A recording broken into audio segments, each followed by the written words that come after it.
অক্টোবরে নির্বাচনের তফসিল ঘোষণার প্রস্তুতি নিচ্ছে কমিশন, জানালেন সিইসি।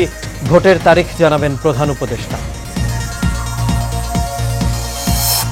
6 কমিশনের পূর্ণাঙ্গ প্রতিবেদন সহ 34টি রাজনৈতিক দলের কাছে ঐক্যমত্য কমিশনের চিঠি 13 মার্চের মধ্যে জানাতে হবে মতামত।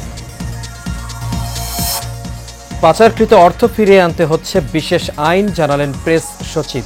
11 ব্যক্তি ও কোম্পানির বিরুদ্ধে চলছে যৌথ তদন্ত। এবং মাগুরায় শিশু ধর্ষণের ঘটনায় মধ্যরাতে আদালতে শুনানি, প্রধান আসামি হিটুর 7 দিন, বাকি 3 জনের 5 দিনের রিমান্ড মঞ্জুর।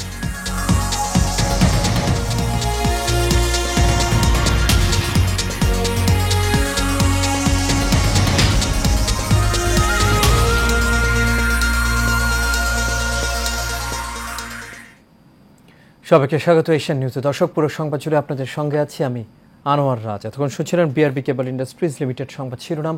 এবার চলে যাচ্ছে পুরো খবরে।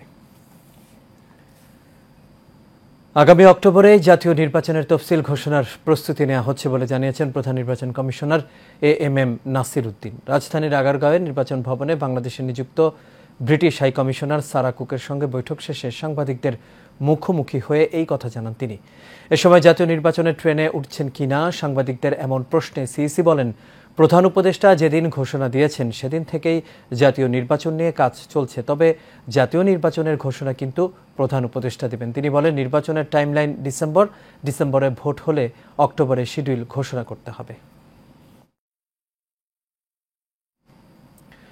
6টি সংস্কার কমিশনের 166টি সুপারিশ ও পূর্ণাঙ্গ প্রতিবেদন সহ 34টি রাজনৈতিক দলের কাছে চিঠি দিয়েছে জাতীয় ঐক্যমত্য কমিশন। এসব সুপারিশের বিষয়ে আগামী 13 মার্চের মধ্যে রাজনৈতিক দল ও জোটের মতামত জানাতে হবে। আজ জাতীয় সংসদ ভবনে এক সংবাদ সম্মেলনে এসব তথ্য জানিয়েছেন জাতীয় ঐক্যমত্য কমিশনের সহসভাপতি ডক্টর আলী রিয়াজ। তিনি বলেন, সকলের মতামত পাওয়ার সংস্কার বিষয়ে রাজনৈতিক দলগুলোর সঙ্গে আলোচনা শুরু হবে। এরপর সবাই ঐক্যমতে পৌঁছে একটি জাতীয় সনদ তৈরি করা হবে। যখন যে দলের মতামত পাওয়া যাবে সে সময় থেকেই রাজনৈতিক দলগুলোর সঙ্গে আলোচনা শুরু হবে বলেও জানান তিনি। সহজে আমরা অগ্রসর হতে পারি। প্রতিটি সুপারিশের ক্ষেত্রে দুটি বিষয়ে মতামত চাওয়া হয়েছে। প্রথমটি হলো সংশ্লিষ্ট সুপারিশের বিষয়ে একমত কিনা। এতে 3টি বিকল্প রাখা হয়েছে। সেগুলো হচ্ছে একমত, একমত নই এবং আংশিকভাবে একমত। এই সংস্কার কমিশনের কাজ বা ঐকমত্য কমিশনের কাজের কারণে নির্বাচনী প্রক্রিয়া বিঘ্নিত হওয়ার কোনো কারণ আমি দেখি না।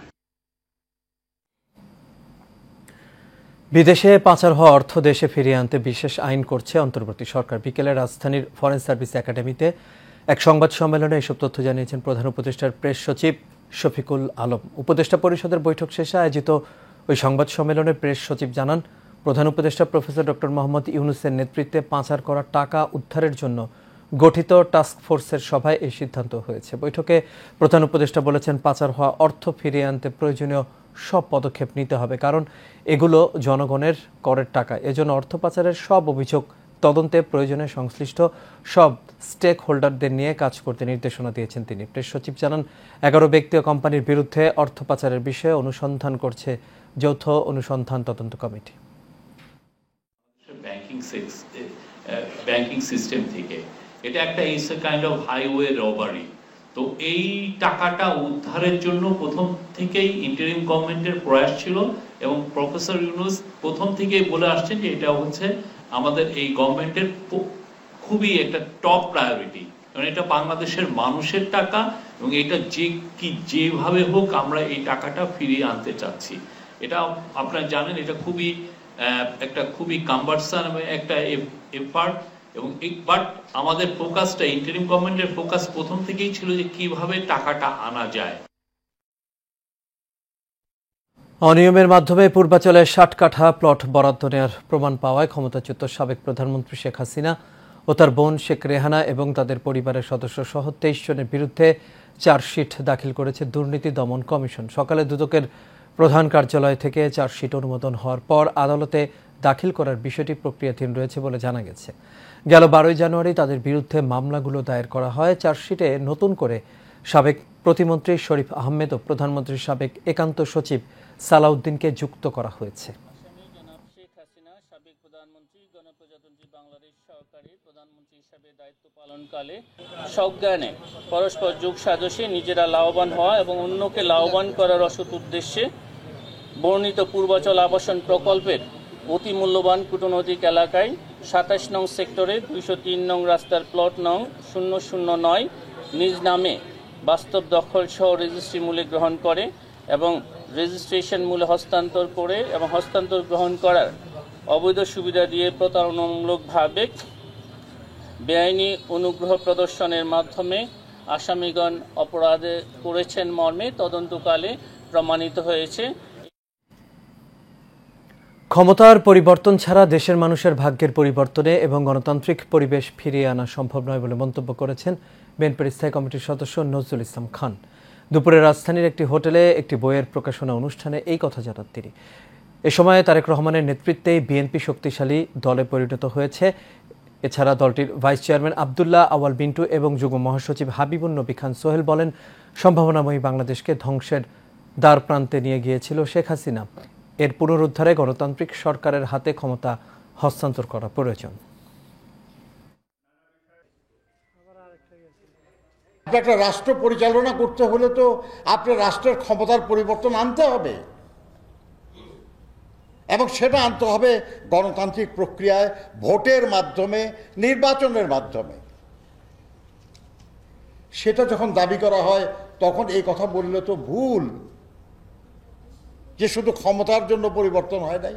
যদি এই দেশের প্রতিষ্ঠানগুলোকে আমরা ঠিক করতে চাই, এই রাষ্ট্রকে যদি জনগণের কল্যাণে রাষ্ট্র পরিচালনা করতে চায়, তাহলে অবশ্যই যেটা দরকার দেশ হল রাজনৈতিক সরকার। মাগুরায় বোনের বাড়িতে বেড়াতে এসে ৮ বছরের শিশু ধর্ষণের ঘটনায় অভিযুক্ত আসামিদের নিরাপত্তার শঙ্কায় দিনে আদালতে হাজির করতে পারেনি পুলিশ। পরে মধ্যরাতে রিমান্ড আবেদনের শুনানি হয়। শুনানিতে মূল অভিযুক্ত ভুক্তভোগী শিশুর বোনের শ্বশুর হিটু শেখকে ৭ দিন, স্বামী, শাশুড়ি ও ভাসুর প্রত্যেকের ৫ দিনের রিমান্ড মঞ্জুর করা হয়। মাগুরার chief judicial magistrate Abdul Matin এই আদেশ দেন। রোববার রাত ১২টার পর রিমান্ড শুনানি শুরু হয়। মামলার তদন্ত কর্মকর্তা আসামিদের ৭ দিন করে রিমান্ড আবেদন করেন, তবে আসামিদের পক্ষে শুনানিতে কোনো আইনজীবী অংশ নেননি। এ সময় আদালতে আত্মপক্ষ সমর্থনের সুযোগ দিলে আসামিরা নিজেদের নির্দোষ দাবি করে রিমান্ড না নেয়ার দাবি করেন। অন্তর্বর্তীকালীন সরকার পৃথিবীর সবচেয়ে দুর্বল সরকার বলে মন্তব্য করেছেন ছাত্রদলের সভাপতি রাকিবুল ইসলাম রাকিব। দেশব্যাপী নারীদের বিরুদ্ধে সহিংসতা, নিপীড়ন, ধর্ষণ ও বিচারহীনতার প্রতিবাদে মানববন্ধনে এই কথা জানান তিনি। রাকিব বলেন, দেশে দিনের পর দিন নারীদের প্রতি সহিংসতা, নিপীড়ন ও ধর্ষণ বাড়ছে। এসব ঘটনা নিয়ে অন্তর্বর্তী সরকার গতানুগতিক বক্তব্য দিচ্ছে এবং পরিস্থিতি নিয়ন্ত্রণে সরকারের সদিচ্ছার অভাব রয়েছে। এই সময় তিনি আরও জানান, অন্তর্বর্তীকালীন সরকার পৃথিবীর সবচেয়ে দুর্বল সরকার।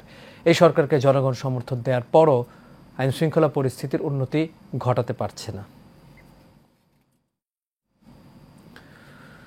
রাজধানীর বনানীতে গাড়ি চাপায় এক নারী পোশাক শ্রমিকের মৃত্যুর ঘটনায় সহকর্মীদের বিক্ষোভে কয়েক ঘন্টা যান চলাচল বন্ধ থাকার পর পরিস্থিতি এখন স্বাভাবিক হয়েছে।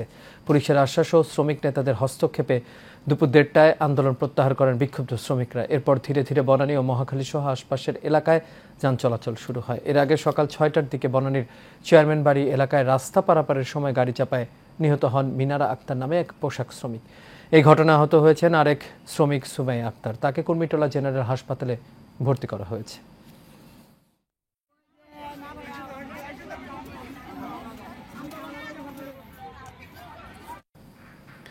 এবার সারা বাংলার খবর। নেত্রকোনার খালিয়াঝুরি উপজেলার গ্রামবাসীর ধাওয়া খেয়ে ধনু নদীতে নিখোঁজ হওয়া ৩ মাছ শিকারীর মরদেহ উদ্ধার করা হয়েছে। বিকেলে নদের রসুলপুর এলাকা থেকে পুলিশ ও ফায়ার সার্ভিসের লোকজন মরদেহগুলো উদ্ধার করে। নিহতরা হলেন আটপাড়া উপজেলার রূপচন্দ্রপুর গ্রামের শহীদ মিয়া, মদন উপজেলার বাগজান গ্রামের আব্দুল কুদ্দুসের ছেলে রুকন মিয়া ও কেন্দুয়া উপজেলার রোয়াইলবাড়ি গ্রামের মৃত ফজলুর রহমানের ছেলে হৃদয় মিয়া। তবে মদনের গোবিন্দপুর গ্রামের ইয়াসিন মিয়া এখনও নিখোঁজ রয়েছে।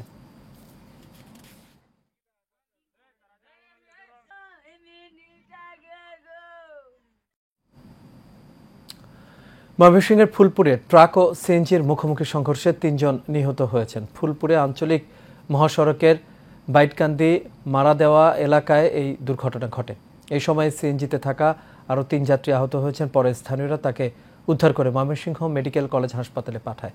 তাদের অবস্থা আশঙ্কাজনক বলে জানিয়েছেন চিকিৎসক। এদিকে চাঁপাইনবাবগঞ্জের দারিয়াপুর ট্রাক টার্মিনালের সামনে দুটি ট্রাকের মুখোমুখি সংঘর্ষে সাদ্দাম হোসেন নামের এক ট্রাক ড্রাইভার নিহত হয়েছে। সড়ক দুর্ঘটনায় আরও 2 জন আহত হয়েছে। রামপুরা থানার 23 নম্বর ওয়ার্ড ছাত্রদলের কর্মী সভা অনুষ্ঠিত হয়েছে। দুপুরে রাজধানীর খিলগা চৌধুরীপাড়ায় এই কর্মী সভা অনুষ্ঠিত হয়। রামপুরা থানা ছাত্রদলের সভাপতি আসাদুজ্জামান ফয়সালের সভাপতিত্বে ও সাধারণ সম্পাদক রোমান আহমেদের সঞ্চালনায় কর্মী সভায় প্রধান অতিথি ছিলেন ঢাকা মহানগর উত্তর ছাত্রদলের সভাপতি সালাউদ্দিন আহমেদ। এ সময় প্রধান বক্তা হিসেবে উপস্থিত ছিলেন ঢাকা মহানগর উত্তর ছাত্রদলের সাধারণ সম্পাদক মাহফুজুর রহমান লিপকন।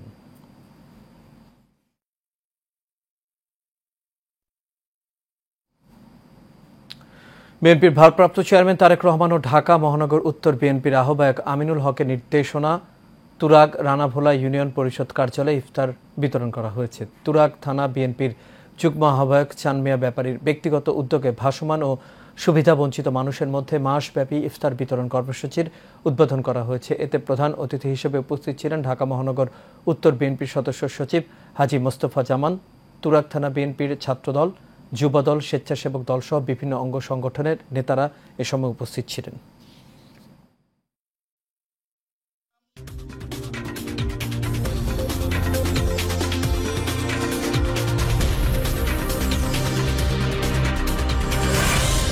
এবার হকি। আগামীকাল মাঠে গড়াবে ব্র্যাক ব্যাংক মহিলা ডেভেলপমেন্ট কাপ হকি 2025।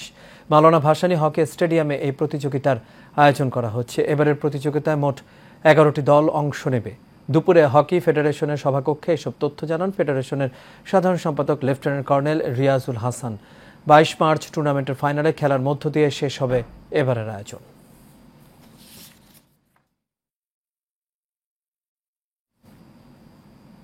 আর এর সাথে শেষ করবে এশিয়া নিউজ। তবে যাবার আগে বিআরবি কেবল ইন্ডাস্ট্রিজ লিমিটেড সংবাদ শিরোনামগুলো দেখে নেব দর্শক আরও একবার।